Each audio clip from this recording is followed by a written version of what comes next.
દુકાનદારે કીધું કે વડવાસાની જેવી પંચાયત છે કે જે ખરેખર બિલ બને છે એ જ માંગે છે, બાકીની બધી પંચાયતમાં હવે તમે વિચારી શકો અમે લાખો કરોડો કોર્પોરેટ અદાની અંબાણીના દેવા માફ કરી દેતા હોય તો લોકો માટે 2 લાખનો 3 લાખનો રોડ તો તમે આરામથી બનાવી શકો છો. નમસ્કાર. ગામ માત્ર જમીનનો ટુકડો નથી, પરંતુ લાગણી, સંસ્કાર અને વિકાસના એક સપનાઓનું સુંદર સંકલન છે. જ્યારે ગામની સેવા માટે કોઈ વ્યક્તિ આગળ આવે તો એ માત્ર પદ નથી, પરંતુ આખા ગામની આશાઓનું પણ વહન કરતા હોય છે. તો આજે આપણે એક એવા જ વ્યક્તિને મળવા જઈ રહ્યા છીએ જે હર હંમેશ ગામ માટે સમર્પિત છે અને આગવું નેતૃત્વ ધરાવે છે. એવા સાબરકાંઠા જિલ્લાના પ્રાંતિજ તાલુકાના વડવાસા ગામના સરપંચ બેનશ્રી. તો નમસ્કાર બેનશ્રી, આપનું અમારી ચેનલની અંદર હાર્દિક સ્વાગત છે. સૌપ્રથમ આપણને સરપંચ તરીકે જે પદ મળ્યું છે એના બદલ ખૂબ ખૂબ અભિનંદન. Thank you so much. સૌપ્રથમ આપ આપનો ટૂંકમાં પરિચય આપશો. મારું નામ સતીશા છે. મેં બીએસસી LLB અને LLM સુધીનો અભ્યાસ કરેલો છે. સરપંચ બન્યા પહેલાં હું હાઈકોર્ટમાં પ્રેક્ટિસ કરતી હતી, પરંતુ અત્યારે ગામમાં રહેવાનું વધારે થાય છે, જેથી કરીને જો હું અત્યારની જે કોર્ટ છે પ્રાંતિજની હોય કે હિંમતનગરની કોર્ટ હોય તો ત્યાં હું વકીલાત ચાલુ કરી છે. બરાબર છે બેન. તો આપણને આ સરપંચ બનવાની પ્રેરણા ક્યાંથી મળી? એટલે હું હાઈકોર્ટમાં પ્રેક્ટિસ કરતી હતી, તો સીધી વાત છે કે કોઈ હાઈકોર્ટમાં પ્રેક્ટિસ કરતું હોય અને 9 વર્ષથી અમે ગામમાં નહોતા રહેતા, તો અચાનક જ જ્યારે સરપંચની ચૂંટણી આવી તો મારા મગજમાં એવું તો કંઈ નહોતું કે હું સરપંચ બનું, કેમ કે અમારું પોતાનું ઓફિસ પણ છે, તો સારી વકીલાત પણ ચાલી રહી હતી અને ગામ સાથે 9 વર્ષથી કોઈ કનેક્શન પણ નહોતું. પરંતુ હું વિદ્યાર્થી સંગઠન સાથે જોડાયેલી છું, SFI. તો મારી એક્ટિવિટીઝ કે વિદ્યાર્થીઓની ફીસ માફ કરવાની હોય, સ્કોલરશિપના ઇશ્યુઝ હોય, હોસ્ટેલના ઇશ્યુઝ હોય, તો એ બધા માટે અમે આંદોલન કરતા હોય. તો અમારા ગામમાં 2 વર્ષથી જે વહીવટદાર હતા, તો આપને પણ ખ્યાલ હશે કે વહીવટદાર ગામના પ્રશ્નોનું જલ્દી નિરાકરણ નથી લાવી શકતા. તો લોકોની જે વેદના હતી, લોકોના જે પ્રશ્નો હતા, તો અમારા ગામનો જે યુવા વર્ગ છે તો એવું ઈચ્છતો હતો કે એવા વ્યક્તિને સરપંચ બનાવીએ કે જે આપણા પ્રશ્નો સમજી શકે અને આગળ સુધી પહોંચાડી શકે. તો એમને મારો કોન્ટેક્ટ કરેલો અને એક નાની મિટિંગ થઈ હતી અને એ મિટિંગમાં જ નક્કી થયું કે મારે ફોર્મ ભરવાનું છે અને એ લોકોના કહેવાથી જ મેં ફોર્મ ભર્યું હતું.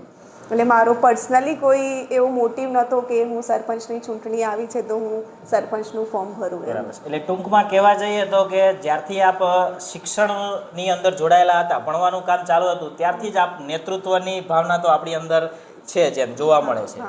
બરાબર છે. તો આપનો જે સામાન્ય વ્યક્તિથી સરપંચ બનવા સુધીની જે સફર છે એની અંદર આપને કોઈ અડચણો આવેલી ખરી? એટલે સરપંચ પણ એક સામાન્ય વ્યક્તિ જ કહી શકાય, ભલે હોદ્દો હોય, પરંતુ જવાબદારી છે એક પ્રકારની અને અડચણો તો ઘણી બધી હોય સરપંચ બનવા માટે. જેમ કે હું જ્યારે ગામમાં આવી ત્યારે ગામમાં હું ખાસ કોઈને ઓળખતી ન હતી.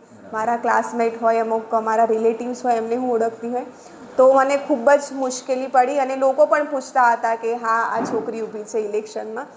તો ધીમે ધીમે ગામ મને ઓળખતું થયું. તો સમરસનો જે મુદ્દો છે તો મને પણ ફોર્સ કરવામાં આવ્યો હતો કે તમે ફોર્મ પાછું ખેંચો, પરંતુ પહેલાંથી જ એ સ્વભાવની છું કે મેં એક વસ્તુ જે નક્કી કરી લીધું છે કે આ વસ્તુ કરવું છે તો પછી હું એમાં પાછી પાની નહીં કરું. તો પછી મેં જે પણ લોકો દબાણ કરતા હતા એમને મેં કીધું કે મને 10 વોટ આવે તો 10 વોટ, પરંતુ ઇલેક્શન તો હું લડીશ અને યુવા વર્ગ આખો મારી સાથે હતો. તો એ કદાચ એ જે મેં સ્ટેપ લીધું એના કારણસર જ હું આજે સરપંચ બની શકી છું. બરાબર છે. એટલે કહેવાય કે જ્યારે યુવા ધન ભેગું મળે તો ચોક્કસ વિકાસ તો થવાનો જ છે. ચોક્કસ. એટલે ખરેખર ધન્યવાદને પાત્ર કહેવાય આપનો યુવા વર્ગ કે આપને સરપંચ તરીકેની આપની અંદર નેતૃત્વની જે કહેવાય ને કે પ્રભાવ જોયો અને આપને પસંદગી કર્યા છે. ચોક્કસ. બરાબર છે. તો સરપંચની જવાબદારી મળ્યા પછી આપની ગામ માટે શું પ્રાથમિકતા રહેલી છે? એટલે જ્યારે સરપંચનું ચૂંટણી હતું ત્યારે જ મેં એક પેમ્ફલેટ બનાવ્યો હતો. એમાં ઘણા બધા મુદ્દા હતા કે તમામ જે સ્ટ્રીટ લાઇટ છે સોલર હોવી જોઈએ, ગામમાં એક આરોગ્ય કેન્દ્ર હોવું જોઈએ, એક લાઇબ્રેરી હોવી જોઈએ, એક સારું કમ્યુનિટી હોલ હોવું જોઈએ, સારા રોડ રસ્તા ગટર લાઇન ને બધું હોવું જોઈએ. તો એ બધું મારા પેમ્પલેટમાં કે મારા સરપંચ બન્યા પછી હું આ વસ્તુ કરવા માંગુ છું. પરંતુ જ્યારે હું સરપંચ બની અને 6 મહિના સુધી, કેમ કે પંચાયત સાથે મારું કોઈ કનેક્શન નહોતું, મારે કંઈક કામ હોય તો અમદાવાદથી આવું, કંઈ દાખલો કઢાવો, એક દિવસ માટે હું આવું 10-15 મિનિટમાં અને હું નીકળી જાઉં. તો જ્યારે સરપંચ બન્યા પછી મેં જ્યારે સમગ્ર કામ જ્યારે જોયું ત્યારે ખરેખર લાગ્યું કે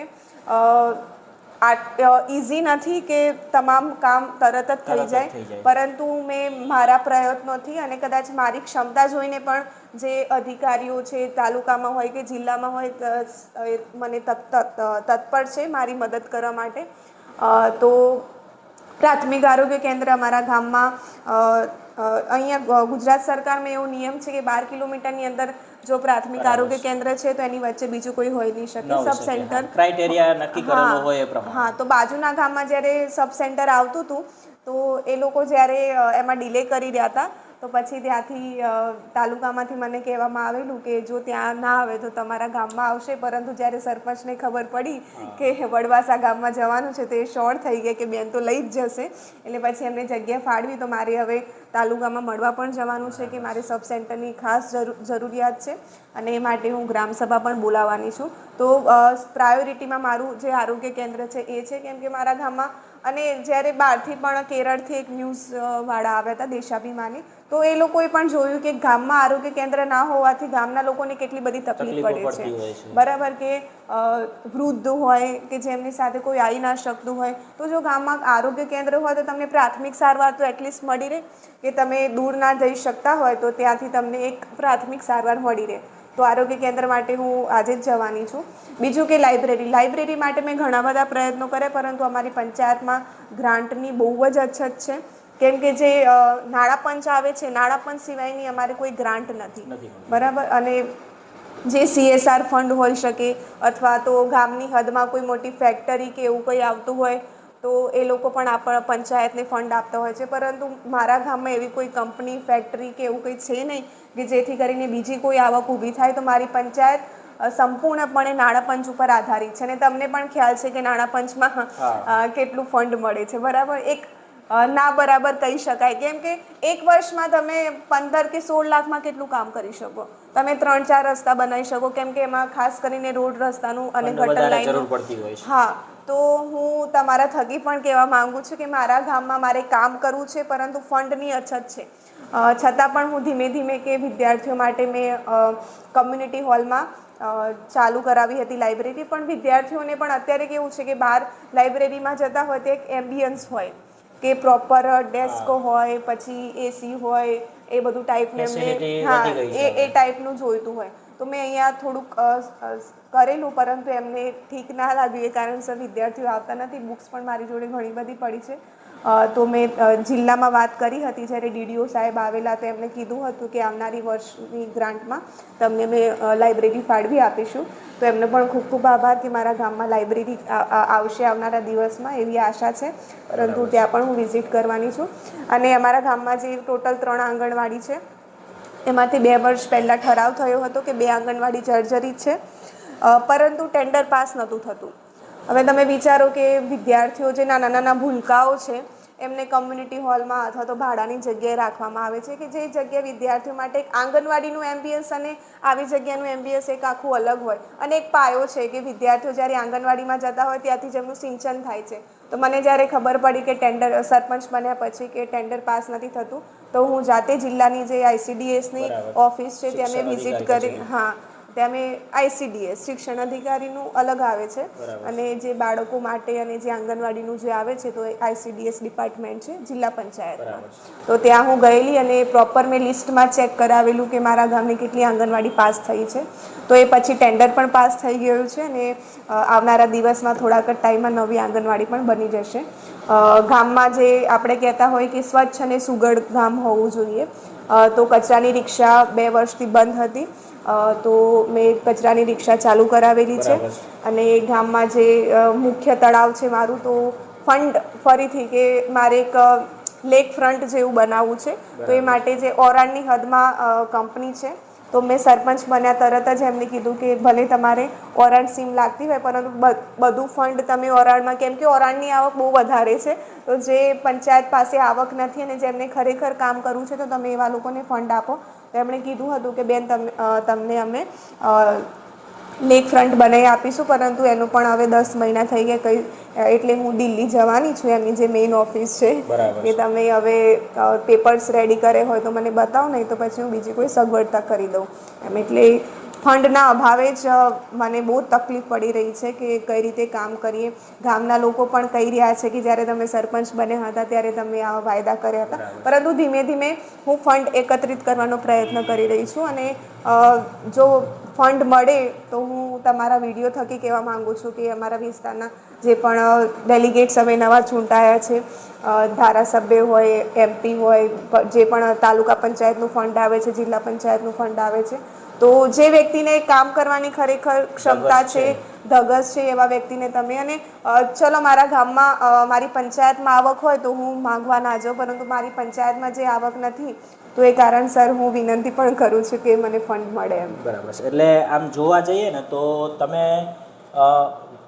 બાળકો આંગણવાડીમાં જે ભણી રહ્યા છે ત્યાંથી લઈ અને જે ગામના વૃદ્ધ છે એમને આરોગ્યની પણ આપણને ચિંતા છે, અને એમના માટે તમે આગામી સમયની અંદર ઘણું બધું કરવા માગો છો, પણ એક ફંડનો જે અભાવ છે એના લીધે આ બધું કાર્ય કરી શકતા નથી. તો આપણે સરકારશ્રીને પણ વિનંતી કરી શકીએ છીએ કે ગામને પૂરેપૂરું ફંડ આપણે પ્રોવાઈડ કરે. તો બીજું ખાસ કહેતા કે યુવાનો માટે કોઈ ખાસ સુવિધા અત્યારે જે તમને વાત કરી કે લાઇબ્રેરીની નથી, પણ ભવિષ્યની અંદર તમે એમના માટે પણ આગામી આયોજન તમારી અંદર જોવા મળી રહ્યું છે. બીજું કે આજની યુવા પેઢી જે છે આપણે જાણીએ છીએ કે હવે ધીમે ધીમે શહેરીકરણ તરફ વળી રહી છે, અથવા તો અત્યારે આપણે જોઈએ છીએ કે ફોરેન કન્ટ્રીની અંદર વધારે પડતી જતી હોય છે. તો એવા યુવાનોને આપ શું સંદેશો આપશો?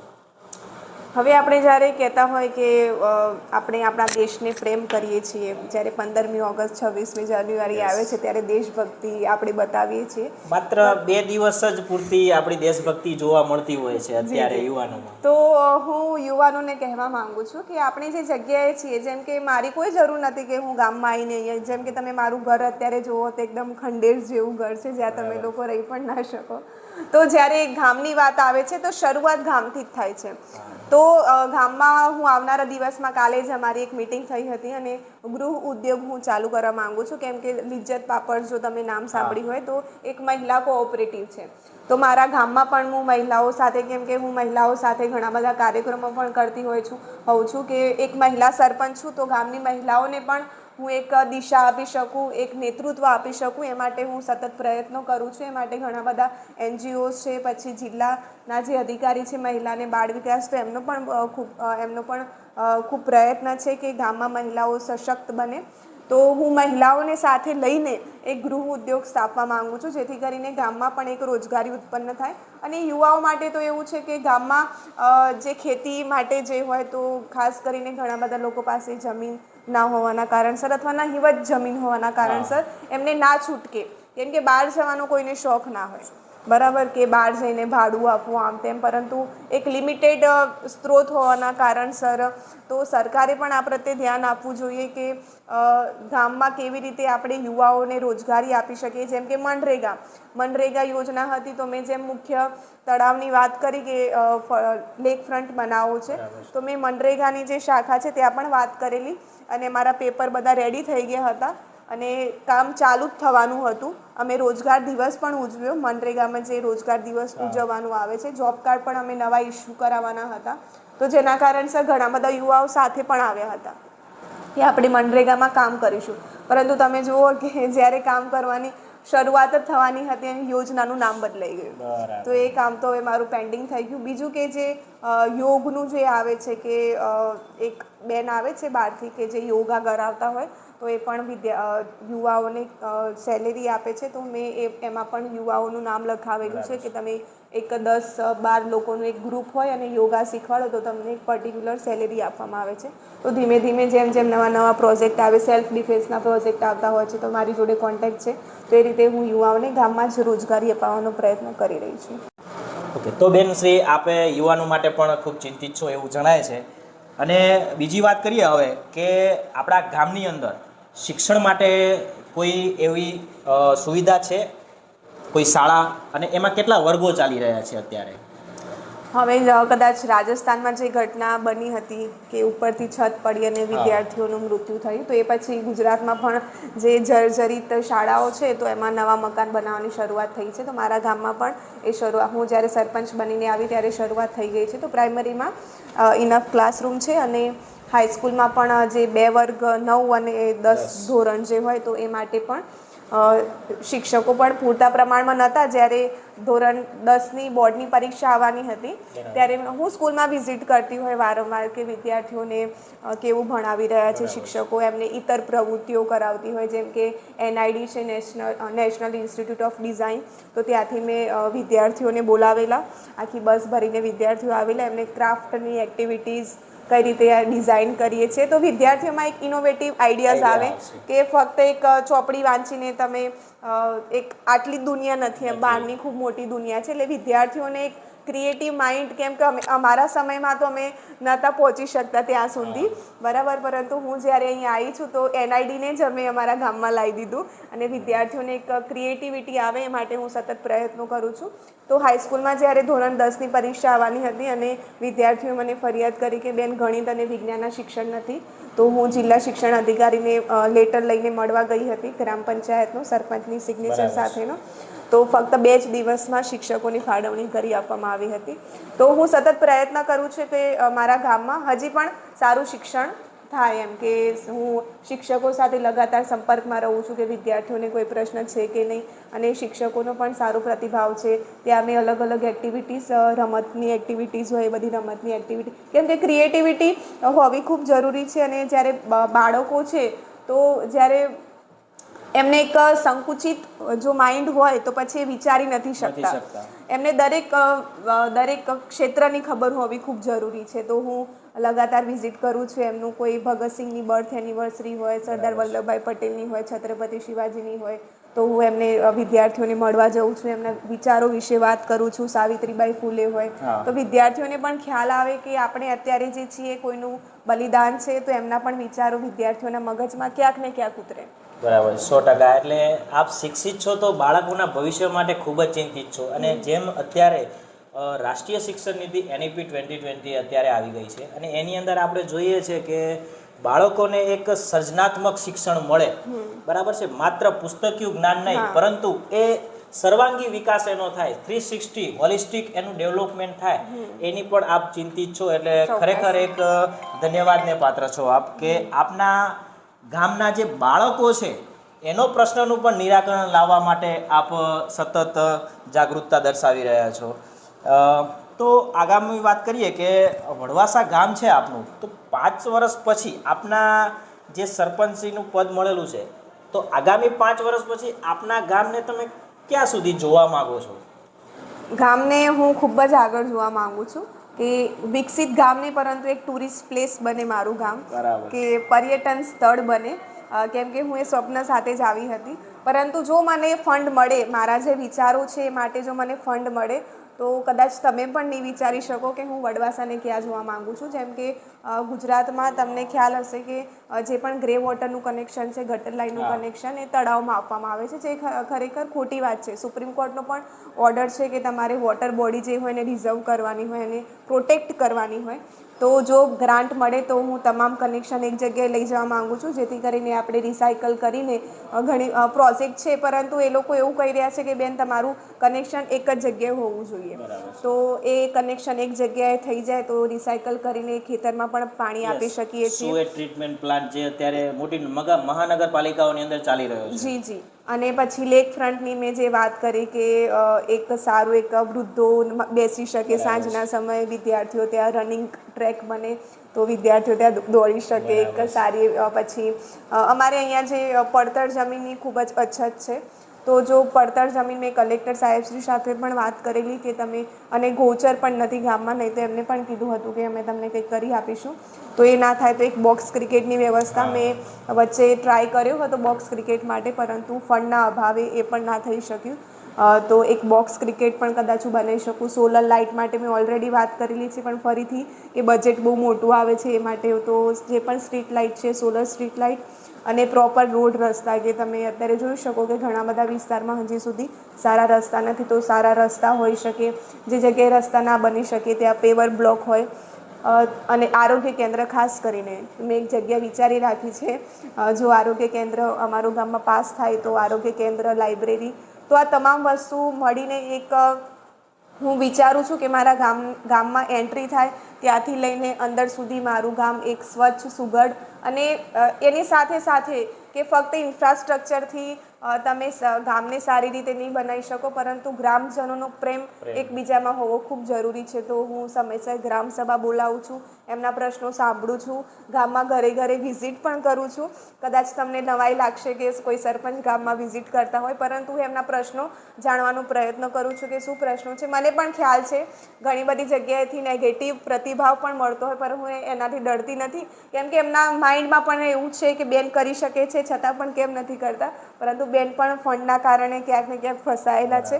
પરંતુ ગામમાં લગાતાર વિઝિટ કરું છું અને ગામમાં એવા પ્રોગ્રામો ઓર્ગેનાઇઝ કરું છું જેથી કરીને ગામના લોકો, તો ગામમાં એક પ્રેમભર્યું વાતાવરણ બની રહે, એના મારા પ્રયત્નો છે માટે પણ. બરાબર છે. એટલે કે જે ગામના યુવા ધન છે એમને રમતગમત ક્ષેત્રે પણ આગળ વધે એના માટે પણ આપ ચિંતિત છો. હા. પરંતુ કહેવાય ને એક ફંડ જ એક મોટો પ્રશ્ન છે કે જેનાથી આપ ગામનો વિકાસ કરવામાં અડચણરૂપ, બહુ મોટી અડચણરૂપ આવી રહી છે. હવે બીજું કે જ્યારે 15મું નાણાં પંચ મારા આયા પહેલાં આવ્યું હતું, તેમાં કામ સિલેક્ટ થઈ ગયા હતા અને કામ પૂર્ણ પણ થઈ ગયા છે બધા. થોડાક એક બે કામ બાકી હતા, એ મારા આવ્યા પછી પૂર્ણ કર્યા છે. હવે 16મું નાણાં પંચ આવશે, તો હજી સુધી કોઈ ફંડ જ નથી આવ્યા. મારા સરપંચ બન્યા પછી 10 મહિનામાં કોઈ ફંડ જ નથી આવ્યું. તો હું જ્યારે ગામમાં જાઉં છું તો વાત કરે છે કે હજી સુધી કેમ રોડ કંઈ બનતું નથી, પરંતુ હજી સુધી ફંડ જ નથી આવ્યું. તો હવે ગામના લોકોને આપણે એ વસ્તુ ના સમજાઈ શકીએ, તો અમે એમને એમ જ કહીએ છીએ કે ફંડ આવે એટલે તમને રોડ બની જશે, બરાબર. પરંતુ મારી એવી ઈચ્છા છે કે જલ્દીથી ફંડ આવે. અને બીજું કે સરકારશ્રીએ પણ વિચાર કરવો જોઈએ. દરેક જિલ્લામાં કે તાલુકામાં સરપંચશ્રીઓની વાર્ષિક એક અહેવાલ રજૂ થવો જોઈએ કે તમે એક વર્ષમાં કેટલું કામ કર્યું ને એ પ્રમાણે ગ્રાન્ટની ફાળવણી થવી જોઈએ. કે જે સરપંચ કામ જ નથી કરતા એમને તમે ફંડ આપી રહ્યા છે, એમને CSR આવી રહ્યું છે, તો એ બધા ફંડ હવે પંચાયતને એમને પડી રહી છે, કોઈ ઇલીગલ એક્ટિવિટીમાં જઈ રહ્યું છે, આમ તેમ. તો તમે એક વાર્ષિક અહેવાલ માંગો સરપંચ પાસેથી અને એની કાર્યક્ષમતા જોઈને તમે ફંડ આપો. બરાબર છે. એટલે આ એક બહુ જ અગત્યનો મુદ્દો છે આપણે જણાવ્યું એ પ્રમાણે કે જ્યારે આપણે ગામના વિકાસ માટે કામ કરી રહ્યા છીએ, બરાબર, અને જેમને કામ કરવું છે તો એમના જોડેથી આ વર્ષ દરમિયાન અથવા 5 વર્ષ દરમિયાન એમનો જે આલેખ લેવામાં આવે તો ખબર પડે કે આપણને એમને કેટલું ફંડની જરૂર છે હજુ, અને ગામનો વિકાસ કેટલો થયો એ પણ જાણી શકાય છે. એટલે આ એક બહુ જ મોટી વાત કહી દીધી છે આપે એમ. તો અત્યાર સુધી એટલે કે 10 મહિનાની અંદર આપને કોઈ એવું ખાસ એચિવમેન્ટ ખરું? એટલે કે ગ્રે વોટર માટે મારું ખૂબ મોટું પ્લાનિંગ છે. મેં તમને જેમ વાત કરી, પરંતુ નાના નાના લેવલે મેં ચાલુ કરેલું છે કે SBM જે શાખા છે, સ્વચ્છ ભારત મિશન, તો એ હેઠળ મેં ફિલ્ટર ચેમ્બર પાસ કરાવી છે. અને ફક્ત એક અનુભવ માટે કે કેવી રીતે કામ કરે છે, તો હાલ એ કામ મેં ચાલુ કરાવેલું છે. અને બીજું મેં જે આંગણવાડીની વાત કરી, પછી શિક્ષકોની વાત કરી, પછી કચરા નિરીક્ષણની વાત કરી, અને 20 વર્ષથી જે ગટર લાઈન બંધ હતી તો એ આખી ગટર લાઈન મેં નવી કરાવી. તો ધીમે ધીમે કામ તો થઈ રહ્યા છે. તો ટૂંક સમય પહેલાં આપણે જાણીએ છીએ કે તાલુકા પંચાયત અને જિલ્લા પંચાયતની જે ચૂંટણી હતી, બરાબર છે, તો શું આપ કોઈ પક્ષ સાથે જોડાયેલા હતા? હા, એટલે હું 2021થી રાષ્ટ્રીય પક્ષ છે ભારતનો સામ્યવાદી પક્ષ માર્ક્સવાદી, કે જે ભગતસિંહના વિચારોથી પ્રેરાયેલો છે. કે ભગતસિંહે કીધું હતું કે જે આમ લોકો છે, આમ લોકોમાં અદાણી અંબાણી સિવાયના બધા લોકો આવે છે, એમાં આપણે પણ આવી જઈએ છીએ. કે આમ લોકો માટે ફક્ત સામ્યવાદી વિચારધારા જ કામ કરી શકે છે. તો એવા વિચારો સાથે સંકળાયેલો. અને ભગતસિંહ સાથે જે જેલમાં એમના સાથી હતા શિવકુમાર વર્મા, તો અંદમાનની જેલમાં હતા એ. અને જ્યારે આપણને આઝાદી મળી એ પછી એ અમારી પાર્ટીમાં જોડાઈ ગયેલા હતા. તો એમનું જે આખું સંગઠન હતું એ આ વિચારોથી પ્રેરાયેલું હતું. તો ભારતનો સામ્યવાદી પક્ષ માર્ક્સવાદી સાથે હું જોડાયેલી છું, રાજ્ય સમિતિ સભ્ય છું. ઓકે, તો ચૂંટણી સમયે આપણે જનરલી જોતા હોઈએ કે ઉમેદવાર જે છે એ ગ્રામજનો પાસે દરેક વ્યક્તિ સાથે મુલાકાત કરે છે, પરંતુ જ્યારે ચૂંટણી જીત્યા પછી તે ઉમેદવાર ગ્રામજનોની મુલાકાત કરવા પણ જતા હોતા નથી. તો એ બાબતે આપનું શું મંતવ્ય છે? હવે જ્યારે તમે ચૂંટણી આવે છે ત્યારે ખરેખર ઉમેદવારને પણ લોકો ઓળખતા નથી હોતા, કેમ કે જ્યારે અમે કેમ્પેઇન કરી રહ્યા હતા, અમે જિલ્લા પંચાયતમાં પણ ઉમેદવારી નોંધાવી હતી, તો અમે જ્યારે અલગ અલગ ગામમાં ફરી રહ્યા હતા ત્યારે અમે પૂછતા હતા કે બીજા કયા ઉમેદવારો છે, તો લોકો ઉમેદવારને પણ નથી ઓળખતા. જો તમે ઓળખતા નથી ઉમેદવારને તો તમે એની કાર્યક્ષમતા કઈ રીતે નક્કી કરી શકશો કે જે ઉમેદવાર તમારા પ્રશ્નોનો ખ્યાલ, તમે એના ઘર સુધી ના જતા હોય તો એના ઘરમાં શું પ્રોબ્લેમ છે, એની શું પરિસ્થિતિ છે, તમે કઈ રીતે સમજી શકશો? અને હું તો એ જ કહેવા માંગુ છું કે ચૂંટણી સમયે પણ એમને ઘરે ઘરે વિઝિટ કરવી જોઈએ, જે રીતે અમે કરી હતી, જેથી કરીને એમને પ્રશ્નોની ખ્યાલ આવી શકે અને છે કેન્દ્ર સુધી એમની સરકાર છે, કોંગ્રેસ હોય કે ભાજપ હોય, એમાં કાર્યક્ષમતા છે. અમારા તો એક નાની ટીમ હતી કે જે ઇલેક્શનમાં ઉતરી હતી, અને ઇલેક્શનમાં ઉતરવાનું મોટી પણ હું તમને પછી જણાવીશ. તો એ લોકો પાસે ટીમ છે, દરેક ગામમાં હોય કે તાલુકા લેવલમાં પણ હોય. તો જ્યારે ઘરે ઘરે લોકો જાય છે ત્યારે એમને એક આઈડિયા તો આવે છે, રફ આઈડિયા તો આવે છે. તો આફ્ટર ઇલેક્શન એમને જો ખરેખર કામ કરવું હોય તો એમના હાથમાં બધું જ છે. જો એ કોર્પોરેટનું ફંડ માફ કરી શકતા હોય, જો એમની લોન માફી કરી શકતા હોય, તો આપણા આમ લોકો માટે કેમ નથી કરી શકતા? એમના માટે તો એક નજીવી વસ્તુ છે કે તમે લાખો કરોડો કોર્પોરેટ અદાની અંબાનીના દેવા માફ કરી દેતા હોય તો લોકો માટે 2 લાખનો 3 લાખનો રોડ તો તમે આરામથી બનાવી શકો છો. તો ઉમેદવારોએ ઘરે ઘરે જવું જોઈએ. હું સરપંચ બની પછી પણ હું ઘરે ઘરે જાઉં છું. લોકો તમને, જો તમે જશો તો લોકો તમને આવકારશે. તમે 5 વર્ષ તમે પછી આઇસોલેટ થઈ જાઓ, મોટી મોટી ગાડીઓમાં ફરો, તો પછી લોકોને હવે એવું જ છે કે કોઈ જોવા જ આવતું નથી. અમે પણ ચૂંટણીમાં જ્યારે પ્રચાર કરતા હતા ત્યારે એ લોકો, કેમ કે જનતાને એવું છે કે ઇલેક્શન આ જ હોય કે વોટ માંગે. જે તમને ખ્યાલ હશે કે લોકશાહીનું ખરેખર હનન થઈ રહ્યું છે કે ફોર્મ વિડ્રો કરવાનું, પછી પૈસા આપવાના, બીજી બધી વસ્તુઓ આપવાનું. તો આ ખરી લોકશાહી નથી. તો અમારું ઇલેક્શનમાં ઊભો રહેવાનો એ જ મોટિવ હતો કે અમે લોકોને જાગૃત કરીએ કે લોકશાહીનો મતલબ ફક્ત એ નથી કે તમે કોઈના કહેવાથી મત આપી દો, પરંતુ તમે તમારા અધિકારો વિશે જાણો. કેમ કે લોકશાહી એટલે કે લોકો દ્વારા, લોકો વડે ચાલતું શાસન છે. એટલે તમે લોકો નક્કી કરી શકો છો કે આપણા જે પણ પ્રતિનિધિ છે એ કેવા હોવા જોઈએ. અને બીજું કે જ્યારે અમે લડત લડી રહ્યા હતા ઓરાણમાં જે પેટ્રોલ પંપ છે, જે વડવાસા સીમનો નથી, ઓરાણનો પેટ્રોલ પંપ છે, ટોલ ટેક્સની લડાઈ છે, તો જે પણ ઉમેદવારો હતા તો એમને ખરેખર લોકસેવા જ કરવી હતી, તો ત્યારે કેમ નહોતા ઊભા રહ્યા? જો એમને ખરેખર લોકોની આટલી બધી પડી હોય. અમે બ્રિજનો વિડીયો બનાવી રહ્યા હતા કે ભાઈ તમે ખરાબ રોડ રસ્તા છે ને તમે ટોલ કઈ રીતે ઉઘરાઈ શકો છો. ટોલ ટેક્સનો જે પણ એજન્સી છે એ કોન્ટ્રાક્ટનું ખરેખર સરેઆમ ઉલ્લંઘન કરી રહી છે. બરાબર, ઘણી બધી ફેક્ટરીઝમાં વર્કર્સને એમને કાઢી મૂકવામાં આવે છે, એમને પૂરતું વેતન નથી આપવામાં આવતું, એમને વધારે કલાક કામ કરવામાં આવે છે. તો એ બધી જગ્યાએ બેન પહોંચી જાય છે. ગમે ત્યારે રાત્રે 2 વાગે અમે પેટ્રોલ પંપ બંધ કરેલો. તો મારે લોકોને એ જ કહેવું છે, જનતાને એ જ કહેવું છે કે જો એ લોકોને, જે પ્રતિનિધિઓને તમે જીતાડ્યા છે, નો ડાઉટ એ તમારો નિર્ણય છે, પરંતુ જ્યારે કામ આવે છે ત્યારે બેન જ યાદ આવે છે. તો એ લોકોએ ખરેખર તમારા વિશે ચિંતા હોત તો એ લોકો એ મેદાનમાં ઉતર્યા હોત, પરંતુ ક્યાં એ લોકો દેખાયા નથી. અને મને ચોક્કસ વિશ્વાસ છે કે જ્યારે ટોલ ટેક્સનો મુદ્દો ઉપાડીશું ત્યારે પણ આ લોકો નહીં દેખાય. બીજું કે જો કોઈ યુવાન છે અને સરપંચ બનવા માગે છે તો એમના માટે આપ શું સલાહ આપશો? યુવાન છે અને સરપંચ બનવા માંગે છે તો યુવાનોમાં ખરેખર ખૂબ ઉર્જા રહેલી છે, અને એ યુવાનોનો નિર્ણય છે કે તમે ઉર્જાને કઈ બાજુ દોરી લઈ જાઓ છો. તો સૌ પ્રથમ તો જે વર્ષોથી જે ચાલી રહ્યું છે કે ભ્રષ્ટાચાર, ખરેખર તો તમે અત્યારે જો અમારી પંચાયતમાં જ્યારે કોઈ પણ સામાન ખરીદવાનો થાય તો અમે આજુબાજુની દુકાન જે છે તાજપુર કુવીમાં, ત્યાંથી અમે સામાન મંગાવીએ. તો એક ભાઈ બહારથી આવેલા અને NID માટે મેં જ્યારે વાત કરી ત્યારે સામાન ખરીદવા ગયેલા, તો એક દુકાનદારે કીધું કે વડવાસાની જેવી પંચાયત છે કે જે ખરેખર બિલ બને છે એ જ માંગે છે, બાકીની બધી પંચાયતમાં હવે તમે વિચારી શકો. તો મારું એ જ કહેવું છે કે તમે ભ્રષ્ટાચારથી દૂર રહો. જો તમારે પૈસા કમાવા છે તો તમે બીજું કોઈ સાધન ઊભું કરો, જેમ કે હું વકીલાત કરી રહી છું, બરાબર, કેમ કે મારું કમાવાનું સાધન છે. પંચાયત એક જવાબદારી છે. તો સૌ પ્રથમ તો તમે પંચાયતને પંચાયત કેવી રીતે કામ કરે છે એ સમજો. કેમ કે તમે પણ જો હું જ્યારે ઇલેક્શન લડી રહી હતી ત્યારે મારા મગજમાં પણ ઘણા બધા ડાઉટ હતા, આટલી શિક્ષિત હોવા છતાં કે હું સરપંચ ચલો બની પણ ગઈ તો હું કામ કઈ રીતે કરીશ. તો તમે જે પંચાયતના જે કામો છે, સરપંચ તરીકેની જે જવાબદારી છે, સરકારી યોજનાઓ છે એ તમે વ્યવસ્થિત રીતે જાણી લો. અને કોઈ પણ જો વસ્તુ આપણે ધારી લઈએ છીએ તો ત્યાં સુધી આપણે પહોંચી શકીએ છીએ. તો જો તમારે સેવા કરવાની જો તમારી ભાવના હોય, ભ્રષ્ટાચાર કરવાની ભાવના ના હોય તો ચોક્કસથી તમે જંપ લાવી શકો છો. અને મુદ્દા ઉપર વાત કરો કે અત્યારે ઇલેક્શનમાં શું થાય છે કે ઉમેદવારો જે પણ હોય એકબીજાના કેરેક્ટર ઉપર વ્યક્તિગત ટિપ્પણી કરીને પછી ઇલેક્શન જીતતા હોય છે. તો મારા ગામમાં પણ એવું થયું હતું, પરંતુ હું એક એવી ઉમેદવાર હતી કે જેમને ગામના પ્રશ્નો, લોકલ ઇસ્યુ પર વાત થવી ખૂબ જરૂરી છે. કેમ કે જ્યારે તમે સરપંચ બનો છો અને સરપંચ બનીને શું કરવા માંગો છો એ તો લોકોના ધ્યાનમાં હોવું જોઈએ. તો કદાચ મારી જીત પાછળ એ પણ છે કે મેં બીજી બધી વાત કર્યા સિવાય જે લોકલ ઇશ્યુઝ છે, મારા ગામના ઇશ્યુઝ છે એને ઉઠાવવાનો પ્રયત્ન કર્યો. ગામનો વિકાસની જ વાતો આપના મુખ્યથી સાંભળવા મળી રહી છે. બરાબર છે. તો વાત કરીએ આગળ કે આપને જો સરકાર દ્વારા વધુ ફંડ આપવામાં આવે તો આપ ગામના વિકાસ માટે સૌથી પહેલો એવું કયું કાર્ય કરશો જે ગ્રામજનોને ઉપયોગી નીવડે?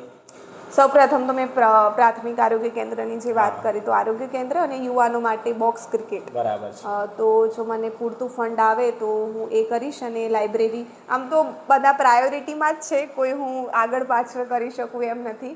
અને લેક ફ્રન્ટ કદાચ પાછળથી કરી શકીએ આપીએ, પરંતુ પ્રાથમિક આરોગ્ય કેન્દ્ર, લાઇબ્રેરી અને વિદ્યાર્થીઓ માટે એક મેદાનની સુવિધા, તો આ 3 મારા પ્રાયોરિટી લિસ્ટમાં છે. બરાબર. અને આપને વાત કરી કે આપના આજુબાજુના ગામના જો વેપારીઓ પણ આપના સરપંચશ્રીની જે નેતૃત્વની અત્યારે વખાણ કરી રહ્યા છે, એટલે એક સરાહનીય બાબત છે કે આપની ગ્રામજનોની અંદર કે ગ્રામના વિકાસ માટે જરા પણ એમ કે ભ્રષ્ટાચાર અત્યારે થઈ રહ્યો નથી, એટલે એક ખૂબ જ આકર્ષક વાત છે. અને આ જે આપની નીતિ છે ને એ જ કદાચ આગામી સમયની અંદર પણ આપને ચોક્કસ વિજેતા બનાવશે એમ. તો મેં બેનશ્રી આપનો ખૂબ ખૂબ આભાર કે આપનો કિંમતી સમય આપી અને આપના ગામના વિકાસ માટે આપના વિચારો અમારી સાથે શેર કર્યા છે. અને આપના કાર્યકાળ માટે આગામી સમય માટે પણ આપને હાર્દિક શુભેચ્છાઓ આપીએ છીએ. અને આપને આપનો જે ગ્રામ વિકાસ માટેના જે સપનાઓ છે, સ્વપ્ન જે તમને સેવેલા છે અત્યારે, એમને ગામને ઊંચાઈ સુધી લઈ જાય એવી ફરીથી હાર્દિક શુભેચ્છાઓ સાથે thank you. Thank you so much. Thank you.